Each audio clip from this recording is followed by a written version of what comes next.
This video is to show how to repair a plastic kayak or fiberglass kayak. It can be polyethylene or it can be Trilon, or thermoform, which is companies like Hurricane, Eddy Line has their carbon light. I know that Current Designs made a couple of thermoform kayaks, but it's an ABS plastic. There's just one extra step with polyethylene. Polyethylene would be like your Perceptions, your Daggers, and Neckies, kayaks like that. First off, you're going to want to prepare your plastic.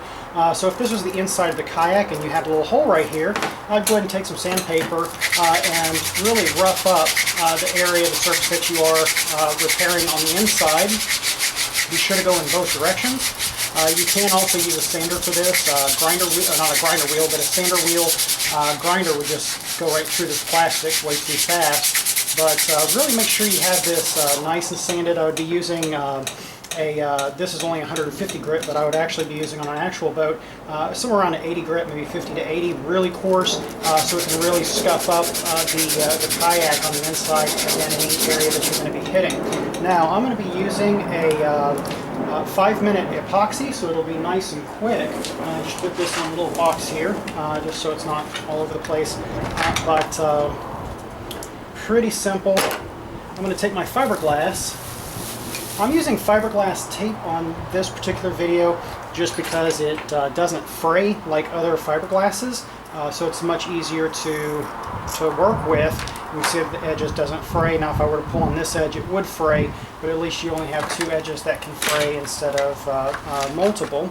I did have some other fiberglass that I cut, but I'm going to go ahead and just cut a few more pieces here to work with. I'm not going to be too careful because I don't really care how this looks. This is an actual kayak, obviously. Now, if it's a polyethylene, here's the trick. I've heard a lot of people say, well, with polyethylene you can't use epoxies, they don't stick.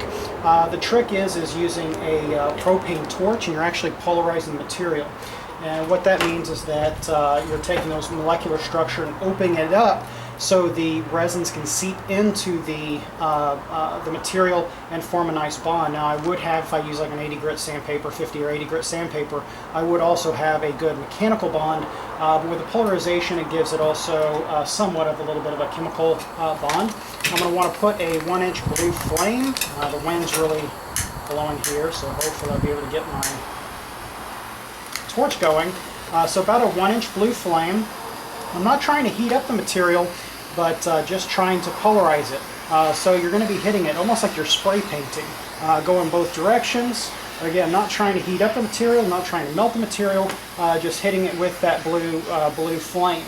At this point in time, if I touch the material, I would unpolarize it, and I would have to then polarize it again. So here we go. With the epoxy, I'm just going to squirt out a little bit. This would be a good time to use rubber gloves so I don't get epoxy all over my hands. Just give me 1 second.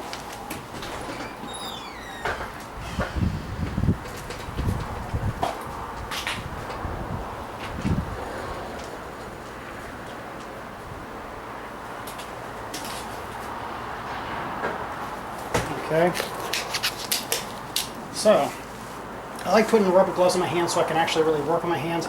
I'm going to be using well, not that putty knife, that thing is just messed up. Old putty knife here. You can also use a popsicle stick or any flat piece of something to work things in. But anyway, so I'm going to squirt this out, just like so. Here we go, that should be plenty for this little bit of repair. And then really get this worked in. Now again, this is a 5-minute epoxy, meaning I've got 5 minutes to work with it, but also it has been sitting out here in the sun, so it's a little bit warm. Heat equals faster setup with this stuff, which is actually a little trick. If you want it to cure really fast, you can actually use a hair dryer or just sit out in the sun, and this stuff will harden within like 10, 15, 20 minutes instead of taking like an hour to harden. So again, I don't have too much time to work with this, so I'm wanting to work somewhat fast. I'm not wanting to take my time. I just need a place to sit this. I'll just sit in there. And then I'm going to take my fiberglass cloth, and one piece of cloth at a time, just sit it in here, get it kind of worked in. Flip it, work it in. Now this is going to get saturated, which means it goes clear. Now I can place that piece over my hole and go to my second piece. Just real quick, personally I really like using thinner fiberglass and doing multiple layers rather than just one thick layer. This will add kind of a ply effect, kind of like plywood, and in my opinion is much stronger than using one very thick piece. And I didn't put that much epoxy on here. I didn't want to waste epoxy, so this isn't going to be super saturated. At least it should be saturated enough for our demonstration. So this is about, I think it's 2 or 3 ounce fiberglass tape, which means I'm putting on about 6 to 9 ounces of glass on this particular repair, which should be a really nice, strong repair. So that would be the inside of my repair for my hole. So again, it's just a hole in the material there that I drilled, but just I busted that on a rock or whatnot. And again, if I want this to set up really nice and quick, I can use my hair dryer, which isn't working.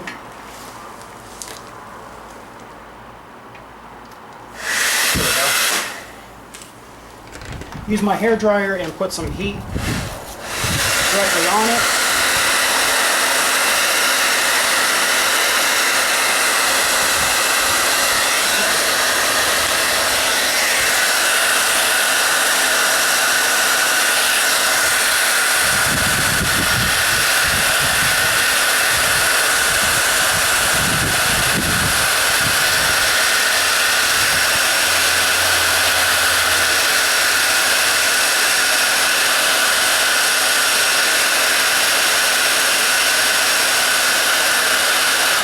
And there we go.